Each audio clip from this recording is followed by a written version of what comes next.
actual client stuff? Like, do you like say, okay, this month I want to try to get that many views on my Instagram posts, or I want to make that much money from my clients? Like, do you set goals in I do set goals. Now, my first goal, it doesn't have money, doesn't have anything. My first goal is to make sure my client is happy and to make sure I'm happy. That's Oh, goal number one. that's No, cute. I know. I got a big heart there. Yeah, exactly.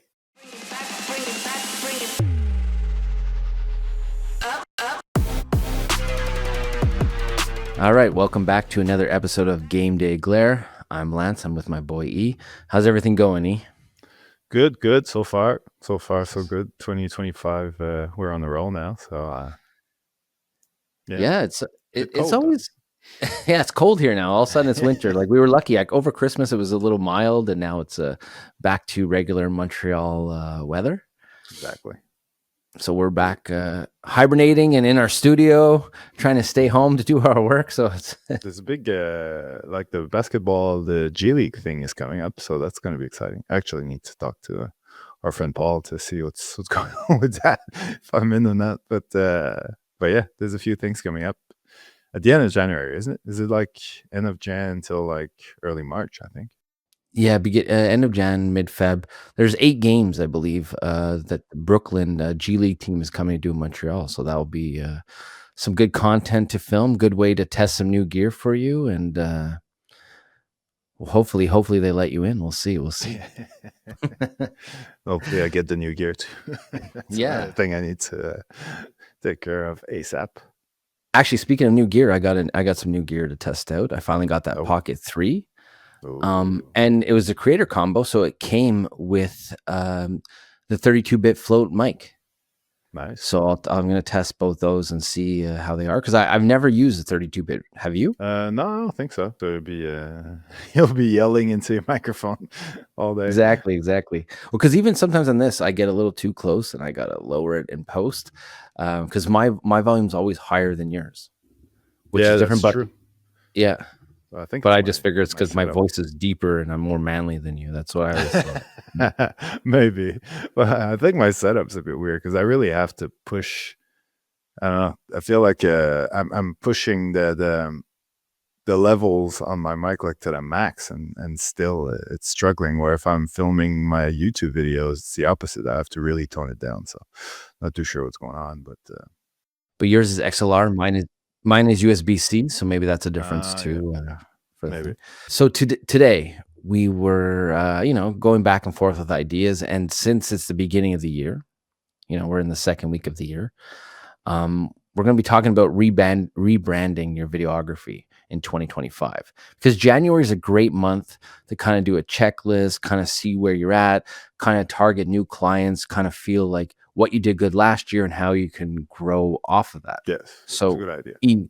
How are you rebranding? Tell us all your secrets beyond the game. No, but do you look back at beyond the game in January and kind of do an overview of what was good, what went really well, what didn't work like you wanted to, and where you want to go in the future? Is that something you normally do? Or? Yeah. Well, that part definitely. The rebranding, if we're talking like changing, the look of my channel or my website, things like that, changing logos. Not really. This is more of a once every, I don't know how many years type of thing. Like for me, and to be honest, it's more of a, if it ain't broke, don't fix it. I remember the last time I changed my logos and things is when I sort of created my website and created the sort of the online shopping part of it. So I just rebranded everything. But in the new year, it's more of a, like you said, like what worked, what didn't in the last year. So what do I want, based on that, what do I want to focus on for the next one? So I definitely want to work on being more consistent, have a better idea of the type of the ideas for my videos that are more likely to be successful, or at least interesting for my viewers. So definitely want to do more of those. So it's mostly about that, just having a better direction for the channel and for my business as well, and try to streamline everything in that same direction. Well, you know what? I guess I kind of used the wrong word instead of rebranding. Maybe I could have used like rejuvenation or refreshing, because you don't have to rebrand. And like you said, you're not going to rebrand every year, but you do need to refresh stuff. You do need to maybe add some new photos, add some new information to your bio. Maybe you do new services now, or clients are asking for new services. So these are the kind of things you can update on your website, on your New show Instagram. reel as well, Yeah, exactly, exactly. Yeah. which I'm in desperate need of. Me too. You know what? It's funny, but it's one of those things when you're working all the time, you kind of put it off and you're like, oh, I'll do it later. I'll do it later. But Yeah, putting together a good show reel takes a lot of time, and you need a really good idea. And then you got to go back and get all the footage that you shot that goes with your idea. So that's definitely exactly. something that I've been putting off too, my friend. So when can we see your show reel? We'll see who's going to do one first, you or me. Well, probably you. There's yeah. No, I've been thinking about it for a very, very long time, probably since I left Australia. So yeah, I've been a bit lazy on that front. I always had the excuse of like, oh yeah, I'll wait until I have more sort of Canadian content to put in. Uh, but yeah, I think it's time. Let's start off with a simple question then. What's the first sign that you need to kind of refresh your brand or add some new content or new information to your brand? Well, I think you sort of touched on it. It's, if you've got new, not necessarily new services, because as a sports videographer, it's always going to be roughly the same services. But if you feel like your business has evolved, and your current, whether it's your website or whatever way it is that you advertise your stuff, if it feels a bit old compared to where you're at now, that's usually the time to do it. So we think about these things January 1st, the same way we think about going back to the gym, or the dieting, or whatever the case may be. But I think that it's probably, if you're a very seasonal, like for example, if you're like very into basketball, then the off season would probably be the time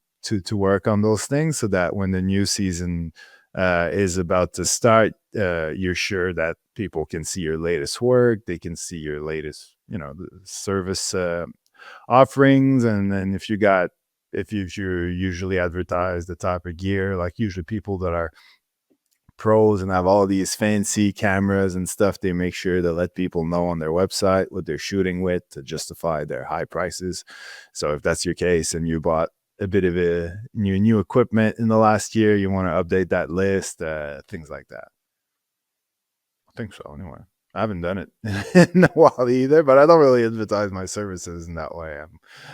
I'm focused on myself, so on my YouTube channel. What about you? I took some time during the holidays to review, like, say, our podcasts, or review what clips are going good.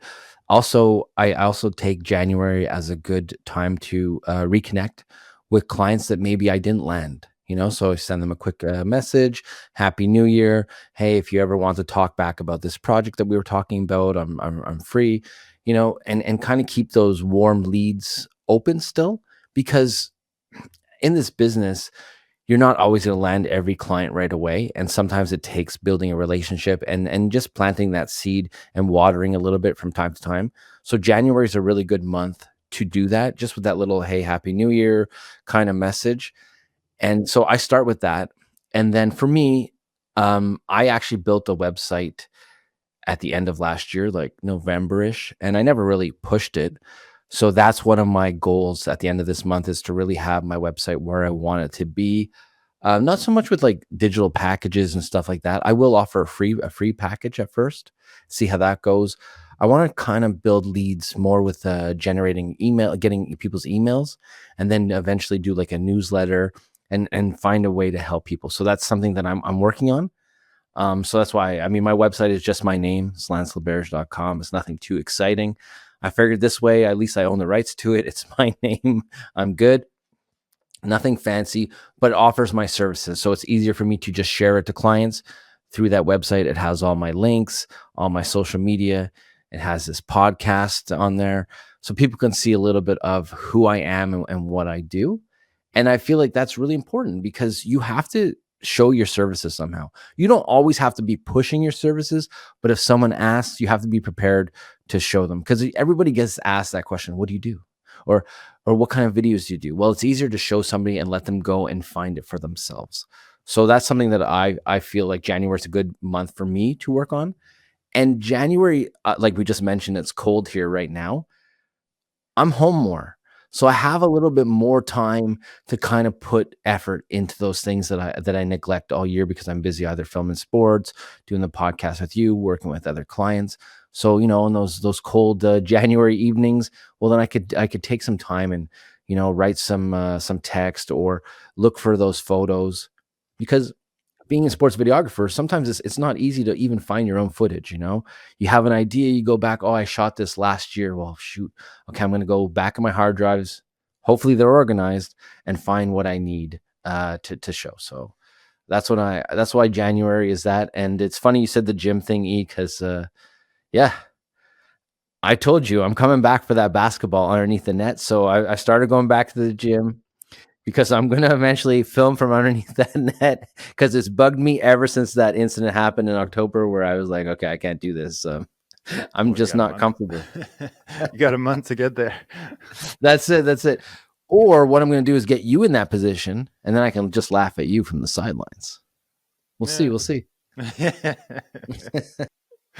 All I need, yeah, for me, it would be more about stretching so that my legs can sort of bend enough. The rest, I should be fine. But for someone like you who's more like, working with clients that are more like businesses, corporate, all that sort of stuff, like, do you think there's a point where you need like you would need like a full rebrand, or it's always like small updates? No, I feel like I will need a full rebrand eventually. Just hiring a professional to do like a proper logo. I've done my own logo, or even this logo I've done myself, but when you have someone that you hire to do your logo, you'll get exactly what you're envisioning. Like, I'm only so talented on like Photoshop or Illustrator and stuff like that. So ideally, working with other professionals in the field will only help me grow, at least because, like, we offer our services to people, right? And we're professionals and we want them to hire us. But then yet sometimes I try and do everything myself, and it doesn't always work out. So I feel like I will need to rebrand and do a proper logo and really think about it. Like, even right now, my Instagram is my company name, you know, but I don't have to have my company name as my Instagram. I can have my name or something different and just have my company for billing.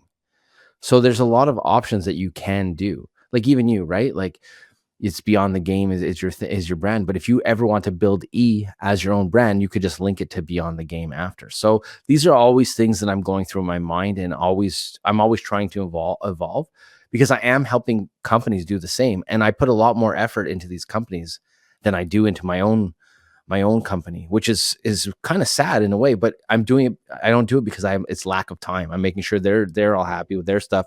And then for some reason I'm always second. So I do take moments to treat myself like a client, but I'm still not good at that. Do you think that like for a younger sort of, well, doesn't have to be younger, but like a sports videographer who's shooting a bit of high school sports, a bit of college maybe, but just like, more so on the individual, clients here or there, just working directly with athletes and or their parents maybe. Is it worth it, like having for someone like that, having like investing in having a logo, a company name, all that sort of thing, or is it at that level? It might just be more of a freelance thing where you're yourself. You have your Instagram to promote, and that's about it. That's a good question. I think the goal is you want to have all those things. Okay. But I think start off by branding yourself. That's something that I feel like I did completely wrong, because I was 22 years old working with Major League Baseball, 22 years old working for the Montreal Canadiens, and I never branded myself. If I would have branded myself back then, things would be a lot easier now. So what do you mean by branding yourself? Build your brand, show everything that you're doing. when we were younger, showing photos of us setting up lighting or interviewing top athletes, no one did that. There wasn't the platforms to do that. So nowadays, I would show that stuff and I'd brand yourself and show how you're growing and learning. Because even us, we learn every day. We're always growing. And that's the reason why I would update my website or add new services, because now I'm seeing that people need different things. So for the younger starting videographer, I would share as much content as you can and share content with yourself in it, and show how you're growing, and show your lighting setups, show who you're interviewing, show a snippet of the interview if you can, and start building your brand that way. But eventually have the goal in mind that you want to take this bigger and build a company with it, because freelancing unfortunately only gets you so far. Well, it can get you further depending if you get recognized by the right companies, the right people. But when you're young, it's tough because you don't know who's going to see you. You don't know who you're always going to work with. Uh, and honestly, network as much as you can, because networking is probably the most important thing you can do while building your brand and building your company. No, it's true. And I think like having a logo, for example, even if it's not like an actual very complex logo, just something with your name or your company name. If anything, it'll be useful as a watermark. Like if you take photos, when you're posting on Instagram and stuff, like if you don't want people to just steal well, they will steal them, but especially like if you're taking photos of athletes, and the athletes will just screenshot it and put it on their website, but at least your name, your logo, your branding will be on it, so it'll be a promotional thing. And same thing like with video, you can always have like a little intro or outro at the end with your logo that just goes for like a second or two and just reminds people, um, who did this basically, and it helps to build your presence and your branding and all these things. Well, when did you decide it was the right time to build a logo for Beyond the Game? Well, from the start, because it was, the idea was to have like originally it was more like back in those days, like we were talking like in 2014, I think is when I first had the idea of doing Beyond the Game. So it was more of a blog back then where with videos. So, obviously if you're creating a website, you need to have a look and the logo and all those different things. But yeah, so it was more in that way. Like I've never really got to the point where freelancing was my main thing to like. No, that's not true. Like I did have like a business, like an agency. So it's in Australia, back in Australia though. So yeah, I would put my logo as a watermark on certain things. But I was working for clients, for sports clubs and things. So if I'm producing a video for them, obviously I'm not going to put a watermark for my business on their content. But but yeah, I think as soon as you start working with clients on a regular basis, you want to have a certain, yeah, a certain branding, a certain look that people will recognize and associate with your business. But like I said, also it's from a watermark perspective, like it's good, especially if you're a photographer, like to have something on the photos, because that's the easiest thing that people will steal and claim as their own or just use. And I know for a lot of photographers that's very frustrating, where like, you see a lot of people post photos with you see athletes like post photos of themselves, and you see like the Getty watermark and stuff. They'll just like screenshot that thing because going through Getty gets very expensive just for one pic. So if you don't have like a subscription, it's so yeah, so it's, but I'm not an expert into the whole photo world and how it works from a business point of view, so I'm not going to get into it too much. But yeah, watermark's always a good way to protect yourself to a certain extent. Have you ever thought about rebranding, like changing your logo? Well, I did it when I started the new website, but since then, not really. I mean, it does the job. It's probably a bit big. Like it's not, and for what I do, it's not something that I need to, I don't know. When I'm doing like it's for Beyond the Game, people know it's Beyond the Game. I don't really need to add my logo Well, actually, it does show up sometimes at the end of my Instagram, like reels. If it's a bit of a trailer or something like that, will probably end on my logo animation thing. It's like a logo sting. Um, but yeah, it's not something that I would revisit every 2 3 years. Like until I get really fed up with it, and I just want something because I've got different versions of it. Like there's the full photo, the full logo with the Beyond the Game like spelled out. But there's also like just a little round thingy that's just the it's like a videographer, and so that's what I use as the watermark on my YouTube videos, for example. So there's different variants. So I don't really feel then it's not like I'm like, oh, it's too big or it's too this, it's too that. There's different versions anyway. So I'm good to go. All right. So back to auditing, like your site, your content, stuff like that. Do you have like a system that you do to look at your stuff, or is it just you go with the flow and you kind of look what standed out and what didn't? Yeah, well, obviously, like like we said, you look at what you can with the stats on YouTube. It's easy for me to see what worked better. It's not always easy to understand why, though. That's the tricky part. Like you can see with the numbers, like, oh yeah, this video got way more views than others, but the why is really not that obvious. Because I have a video that's like, there's one video that I have in mind right now that's about shooting handheld. Like I made a video about shooting handheld, and it went had a lot of views way faster than most of my videos. And till this day, I don't really understand why, because there was plenty of videos about this exact same topic available on YouTube already, including videos specific to sports videography. So it's not like I was bringing something new to the table that no one has ever seen before. Maybe some of my explanations were a bit different. I don't know, but for some reason it worked. So you try to emulate.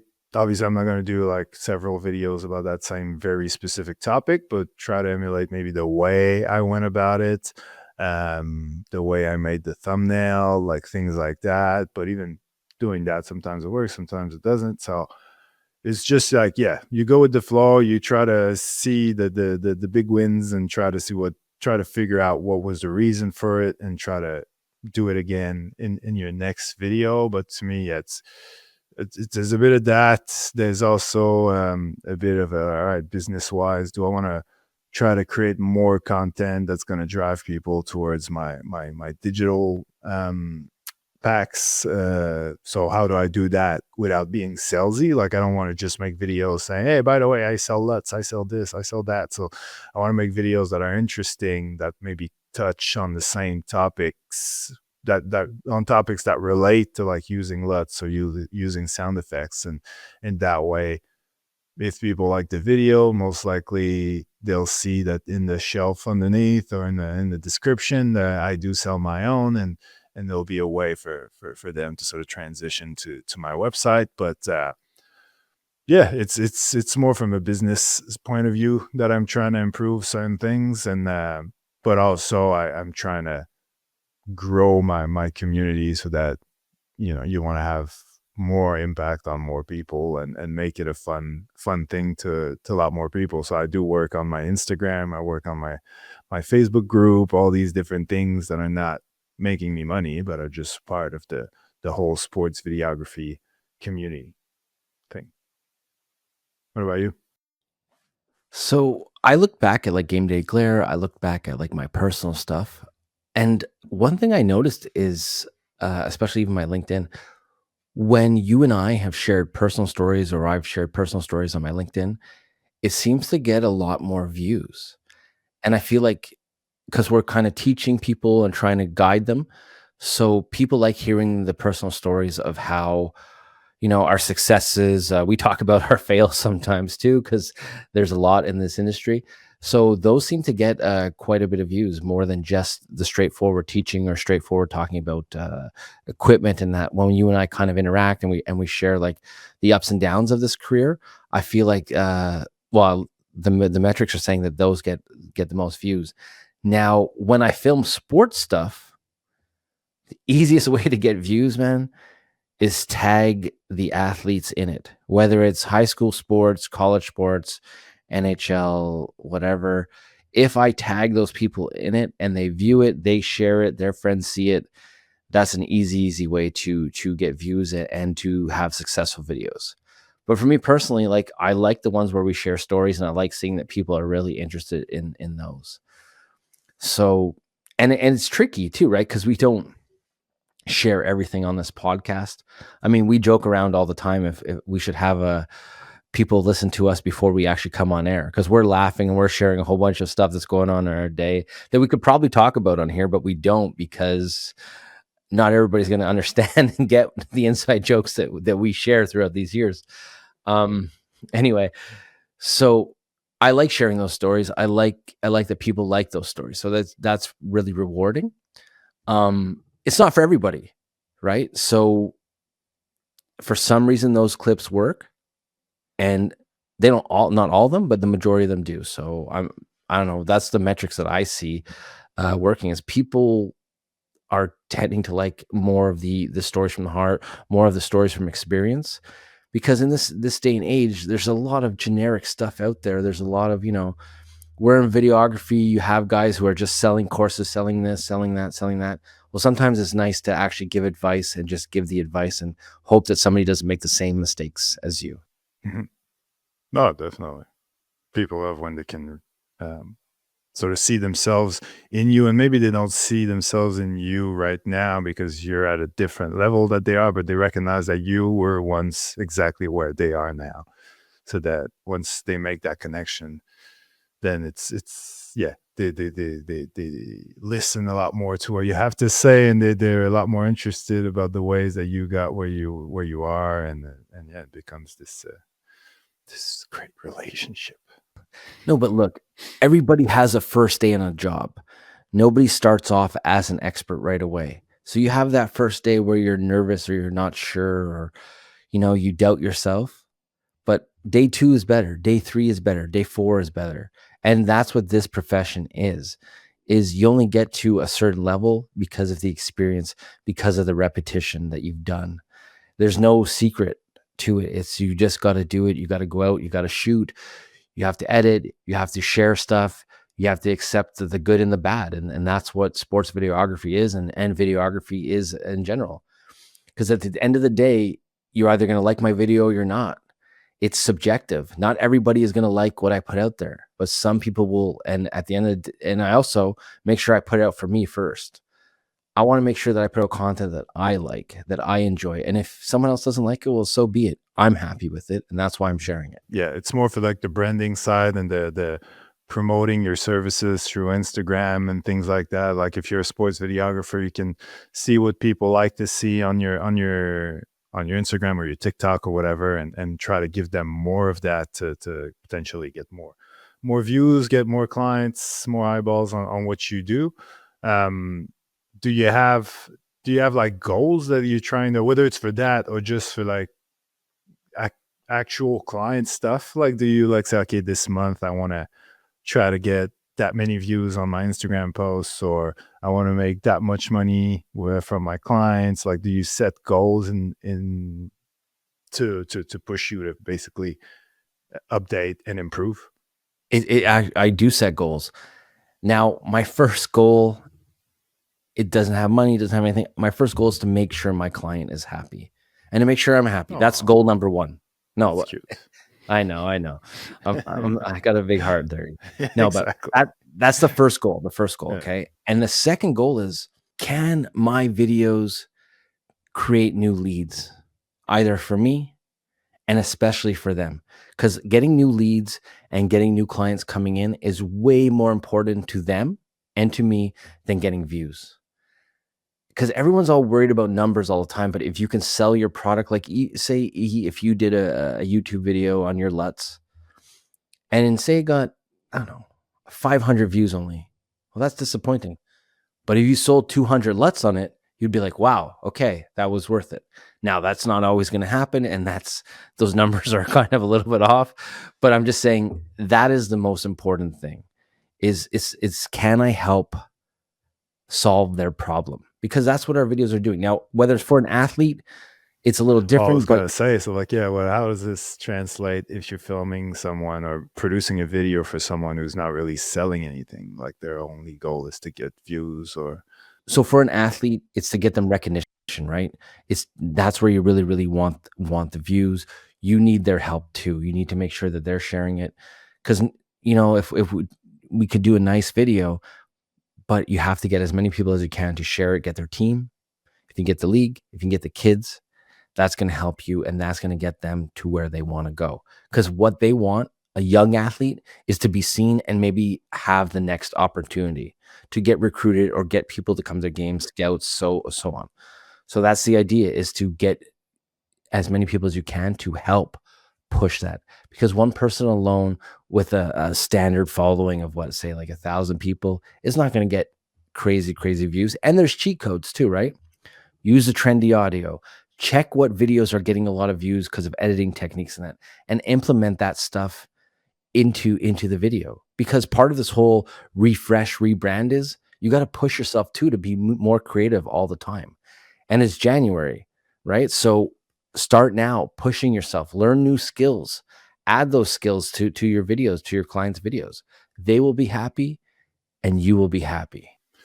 so if I'm hearing you correctly, as a sports videographer working with athletes, the best, like one of the good ideas as a way to improve on January 1st would be to try to focus on create more shareable content. Basically, try to make your content as fun to share as possible. Make sure that people who watch this are impressed and in a way that makes them want to put it in their stories and things like that, and create a whole you know uh, effect where it just sort of triples and quadruples in terms of views. Exactly. And also, January is a great month to learn new skills. Like, it's silly, but if you spend 10 less minutes on social media a day and you start learning a new skill come the end of the year, you know how much more you've learned and how much more you've grown. And it's something that I do try to implement. Like, I have this bad habit in the evenings. I'm death scrolling while watching TV because us nowadays, you need one screen on and you need another screen in your hand and you're just scrolling. But I try to block some time and learn some new skills. And it's especially for younger videographers because everybody, there's so much software out there and so much, even with AI coming, that like you can use CapCut effects or learn After Effects or learn how to do a certain transition with a 360 camera and think of new ideas. Well, now is the time. The beginning of the year is the best time to start thinking openly, and how can I improve? What can I bring into my videos? How can I make my videos stand out? And you think like as a if you're a sports videographer, you're trying to make a business out of it. Should you like you're looking at all these avenues where you could potentially make money?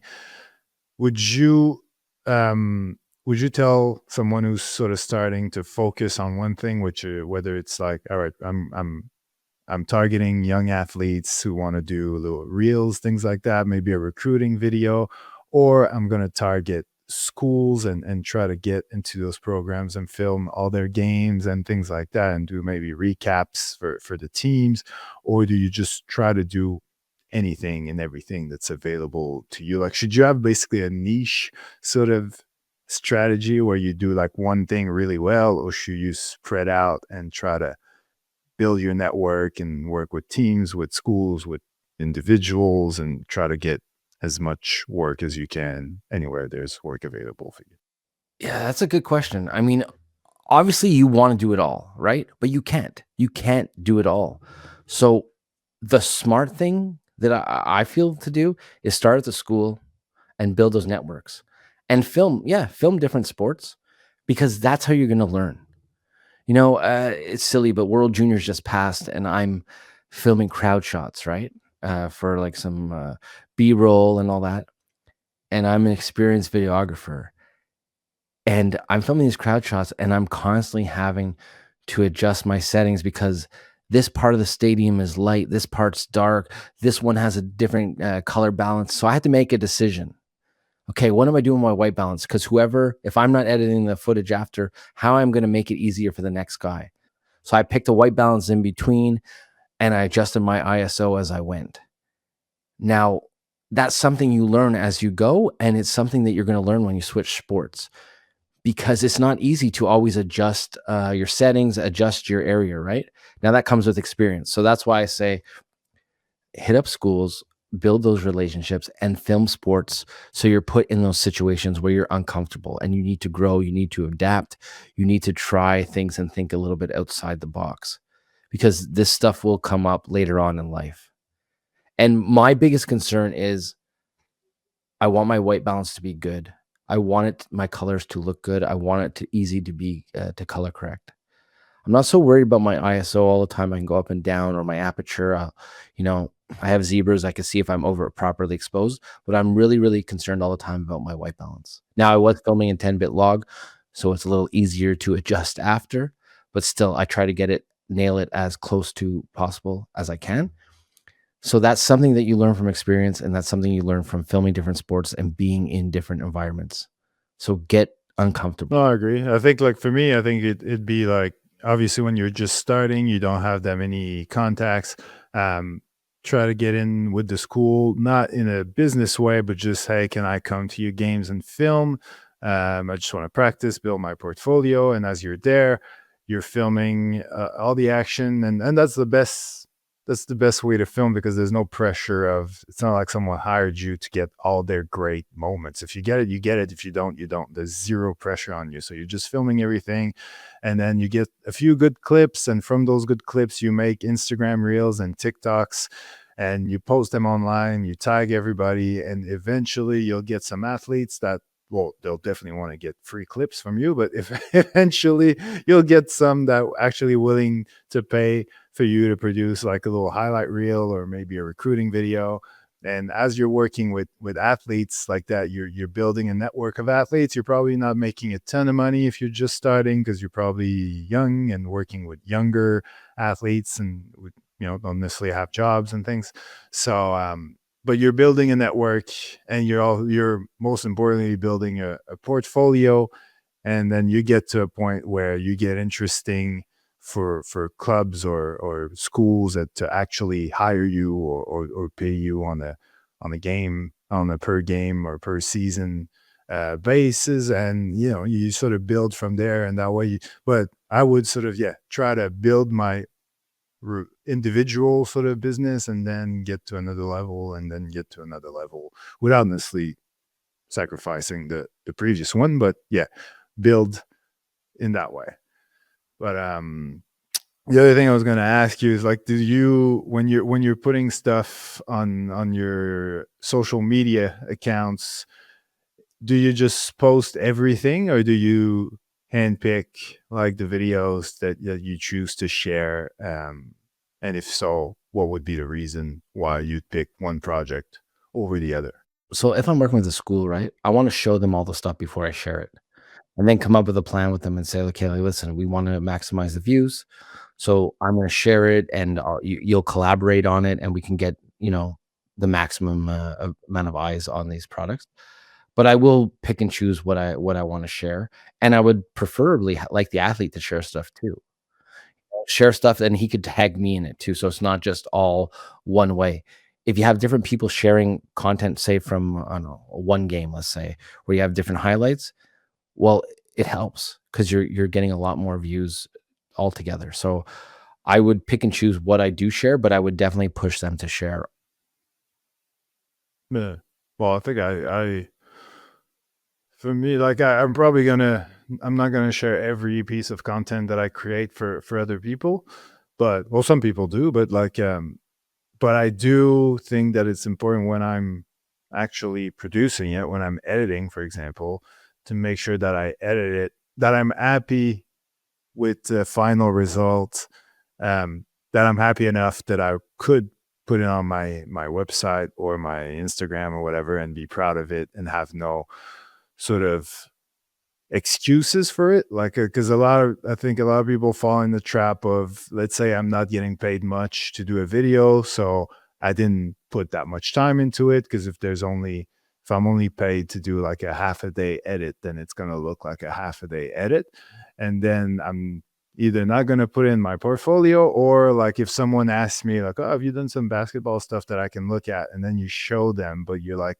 but, you gotta understand it wasn't really a big high paying job, or, I was there was a time, constraint or whatever. Like, if you have to make excuses for it, like, it's already not that great. So, no matter what the excuses are, like, even if you end up putting way too many hours because you're not being paid to put that much time on it, just do it anyway.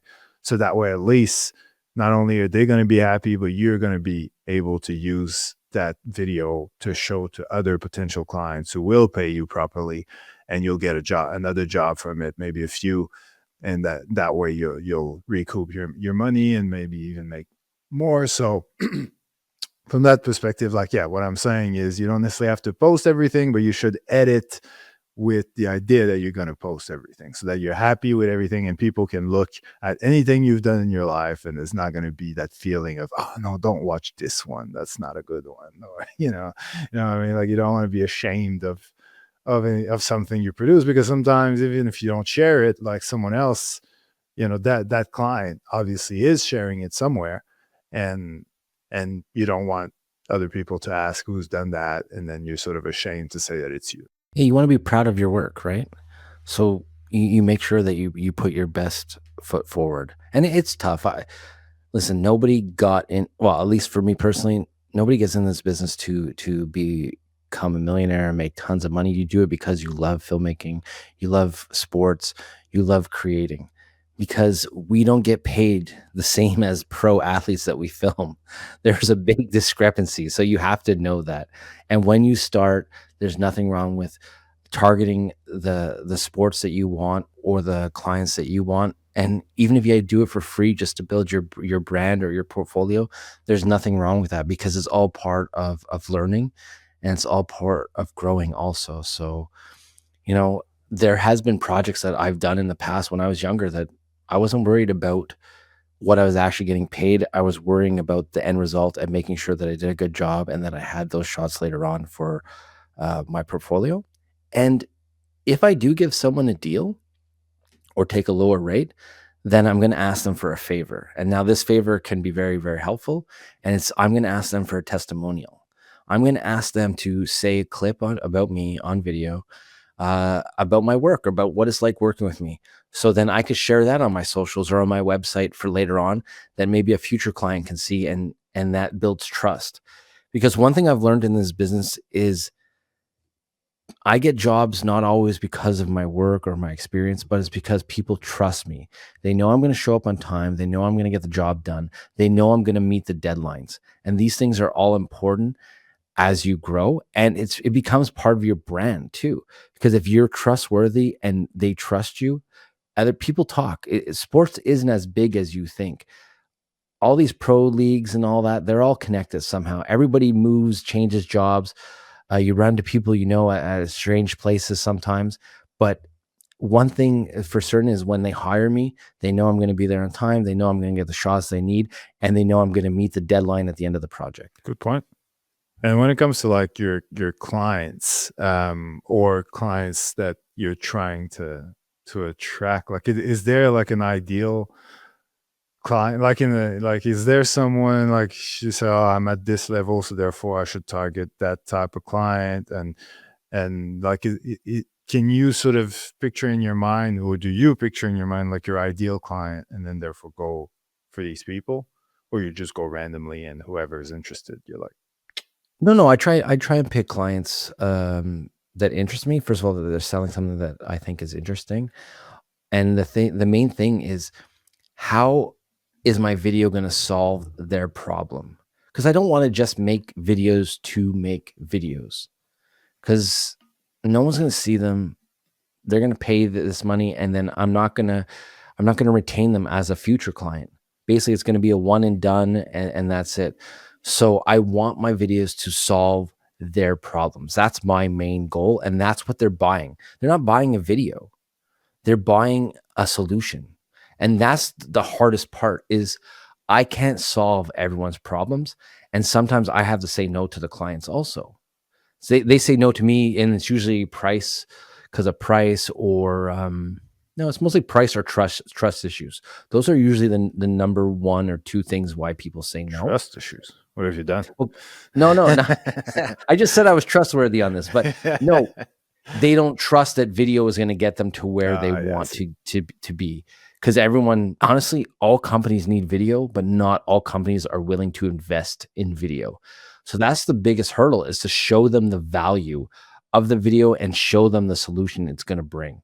Whether it's selling a new product or whether it's getting a kid recruited to the NCAA, our videos are supposed to tell a story, be entertaining, and hopefully solve their problem. But I think there's steps as well. So you have to like, because obviously it's not, I'm making a video for you and I guarantee you'll get recruited. Like it's not that simple. So you have to sort of build the idea that like to get to that recruitment phase, like there's steps, and then that first video is maybe just sort of build your following, and make you sort of a big name in your league and in that sort of network of people, of parents, of scouts, of coaches, of schools, and try to build your brand basically, and that's part of it. Because at the end of the day, I mean, like the reason you get recruited is because is because of your skills on the court or on the field. It's not necessarily because you have great videos, but the job of the video is to highlight those skills. So that's something that you do on the, well, at least you don't have to post it all the time, but you need to at least film it so that you have footage to work with when it's time. So let's look at it differently, okay? I'm the athlete, right? And now I'm looking for someone to make me a recruitment video.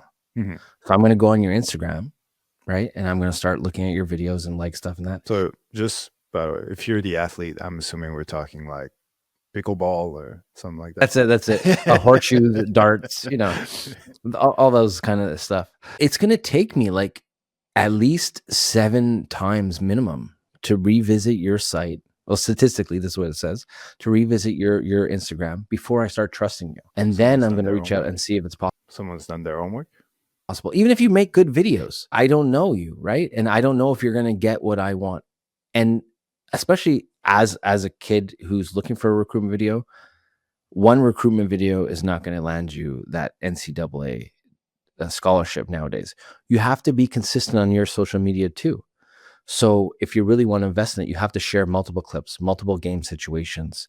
You have to, have access to game footage, and that's where someone like you or I come in, or our listeners come in, because that's their problem: is how do they get their game footage? Because mom and dad always with the iPhone it's going to work sometimes, but you do need someone who's there, who's not getting distracted. And as a parent, when I watch you saw my son's game, you came to one of his games. It's not always easy as a parent to have your camera steady and be focusing on your child as they're performing at their best, because you have emotions in the game too. You're invested. You want your kid to do so well. And it doesn't always work that way. So hiring somebody and having them there is definitely going to help you, right? So those kids are using our Instagram or our previous videos as our resume. Yeah. And I think like if you're, especially if you're in the States, well, definitely if you're in the States, like the idea of like videography to help you with recruiting videos. Obviously, if you're at that point in your career, that makes sense. But I'm thinking in the lead up, that's probably not something that's going to be a big selling point. Like, oh yeah, let's make videos now so that later on you're going to get recruited. Like it's like I said, at the end of the day, it's about the skills. But a thing that now is becoming way more of a thing is to build your brand so that when you are if you become like a D1 athlete or something, then that NIL money becomes very interesting. And to get that, then you definitely need some sort of a brand. You definitely need a following. Like the athletes now and then in college are basically what influencers used to be a few years ago. So like brands will look at you, it's like, how many followers do you have, how many, so they're just going to look at those numbers. And if you got a lot of people following you, if you got a lot of people like retweeting you and reacting to your videos and sharing them and stuff, that's what they, obviously it comes with the stats, but most importantly is the following and the influence that you have on a certain demographic. So by producing video content, you build that up. And so as a videographer, if you're around that world of college or high school students, that for me would be the thing that I would try to sell them. The idea that like you're building your brand and you're building your following and you're getting your numbers up, so that when you get to the point where there's potential to get sponsors to make some NIL money, then they're gonna take you seriously, because you're not just some random kid who's doing okay in sports but only has a couple thousand followers on Instagram, for example. Like if you got hundreds of thousands, it's going to look way more interesting for a sponsor. And if you have someone who catches those big moments that you have during your games, right? Because not everything's televised, not everything's being recorded, and not everything's being scouted. So what happens if you hit the game-winning shot in a game and no one's there to see it? It's nice to have that as a backup, to have for your brand. And you could even potentially, if you really believe in that athlete, it could be like almost like a partnership. Like for example, I'm following you everywhere, I'm filming you all the time, I'm not getting paid, but if you get some NIL money, then just like a manager, I get 5%, or I can, you know what I mean? Like it could be something like that. Now, for these videographers who want to refresh, rebrand, there's a lot of do-it-yourself software out there, right? Like I built my website myself. You built Mine yours is yourself. called Lance. Yeah, I did nothing for your website. Sorry, I take no credit. I take no credit for those magical LUT packages. No credit at all, my friends. So I was a bit of a Canva snob, okay? Because I always had Adobe Photoshop, and I thought, I took in school at Concordia. I took graphic design at one point, and I thought like Photoshop is the way to go. But I look at like Canva. You can maximize that tool for thumbnails, for graphics. There's a lot of stuff you can do, and it's a free tool. And there's a lot of free stuff that you can use or do yourself software like Squarespace, um, even what we're using now, Riverside, to help you advance and help you get your messaging out there, your branding out there, and get eyes on Yeah, it. yeah. Well, like you said, there's definitely ways to do it all yourself, basically, like we do. So, like whether it's like you said for graphics, definitely Canva. If you want to make clips like the ones that we post on Instagram, then we use Opus Clips. That helps us, make don't have to go through the entire podcast and just select them by hand, and that just makes like a pre-selection, and then we can go through those and fine tune them. But and yeah, if you're building a website, there's tons of options like Wix and Squarespace that allows you to start from a template and build. Like I build mine on Squarespace, and I did it all myself. Like you don't need to be a professional webmaster and know how to build. Like, and mine even includes, there's online shopping on it and everything, and it was super easy to set up. So it's and now with every new AI thing that pops out every month or so, like the options are endless. So yeah, there's definitely tools out there to and if even that doesn't work, then you can always hire someone on Fiverr or Upwork, I think is the other one, and get help that way for a very reasonable price. So yeah, there's no more excuses of I'm only one man, I can't do it all, or I don't know anything about this, or yeah, there's always a way. And there's nothing wrong with hiring someone to help you with that, whether it's a business coach, whether it's consulting, whether it's a graphic designer or a web designer. If you're wasting too much time on something and you could be spending that time on your clients, well, then that's time to hire somebody and get somebody to do that job for you. Now, it's not always for everybody. Like, we spoke on one podcast not long ago about running Facebook ads and how scary that is. But eventually you get to the point where you are running a business or you're trying to run a business, and you do need to pay for services. Just like you expect people to pay for your services, well, you can always get people, hire people and pay for their services. And it just speeds up the process. You can learn it on your own. You could try and do it all your own, but sometimes saving that time or saving that peace of mind, it really, really helps. So, what do you think is the biggest takeaway that people should take from this whole rebranding conversation we've had today? I think you need to do an audit. Go through your stuff, see what you enjoy, see what's getting good views. Look at people that you look up to or content that they put out there that you really enjoy, and kind of set some goals and say like, okay, this is where I want to take my business this year. And you could, write that list of goals and don't make them too like you can make small goals to achieve those big goals. Like, you don't have to make daily goals. You can make, okay, this week I want to achieve this. By the end of the month, I want to do this. By the end of March, I want to be here, and set those goals and give yourself time to achieve them, because it does take a lot of work. And you and I know firsthand, we're working on our own companies. You're doing YouTube, we're doing podcasting. It takes up a lot of your time making all this content and coming up with new ideas and staying hungry, staying creative, because every creator at one point kind of hits that wall where you're just going through the motion. You look back at your edit and you're like, it's a good edit, but I feel like I could have put more in it. Or I have the same style here. I want to change up my style. We all hit that wall of creativity where you get like, I don't know, they used to call it writer's block, say for guys who write books and stuff. The same idea for video editors. So you got to find ways to stay fresh and not get burnt out. So look back at your stuff and figure out what you really like, where you want to go, and you want to be proud of what you put out there. Goals with a plan too. You just Yeah. not don't just write goals and then wait for the end of the week or the end of the month and see what happens. Like, have a bit of a plan to get there, and reverse engineer the goals, that you know what the steps should be to actually hit that goal by the deadline.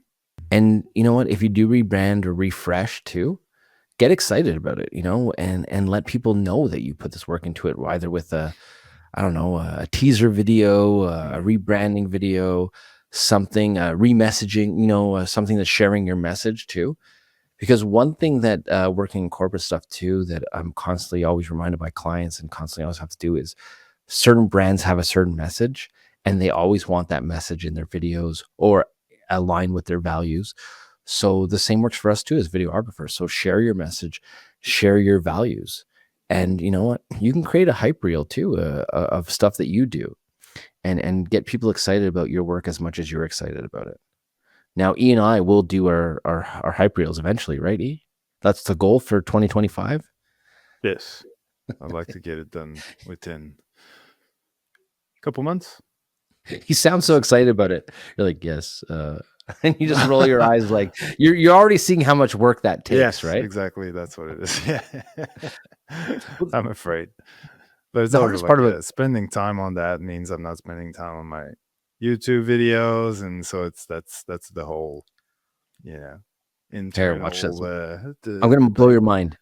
Make a YouTube video on how to create your hype reel. Yeah. Two birds with one stone. There you go. And I'll do the voiceovers throughout it. Here's the moment where E doesn't know what he's gonna do. He searches hard drive number 2 and finds nothing. Yeah. I know what I want to do. It's just, yeah, it's going to take a lot of time because I get very perfectionist with these things. So it takes me a lot of time, a lot of redoing, and yeah. So that's probably what scares me, is I know that the amount of time that I'll spend doing that. I've done that for like just like little logos things for my for my videos that I only used like a month or two before I was like, no, this is ridiculous. Why do I have this thing like taking 15 seconds of my videos each time that no one cares but me? And just stop using it, even though I spent like 3 weeks building it. So yeah, that's why I think I'm a bit That is something that I do find challenging myself though, is there's stuff that I put in my videos that I want to see, but I'm like, no one else cares. So it's especially nowadays, everything's so fast paced and you're just trying to keep them there for more than 3 seconds.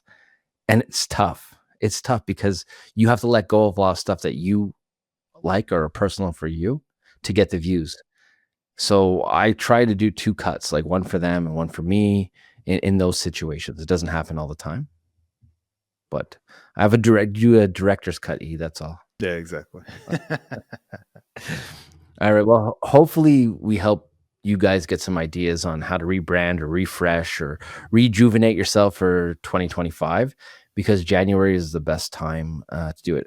And what's the saying? It's one day or day one. So Oh, there I you like go. it. Big quotes this year, guys. Big Yeah, quotes this year. exactly. All I right. like Well, that. that's it. That's it for this episode of Game Day Glare. See ya.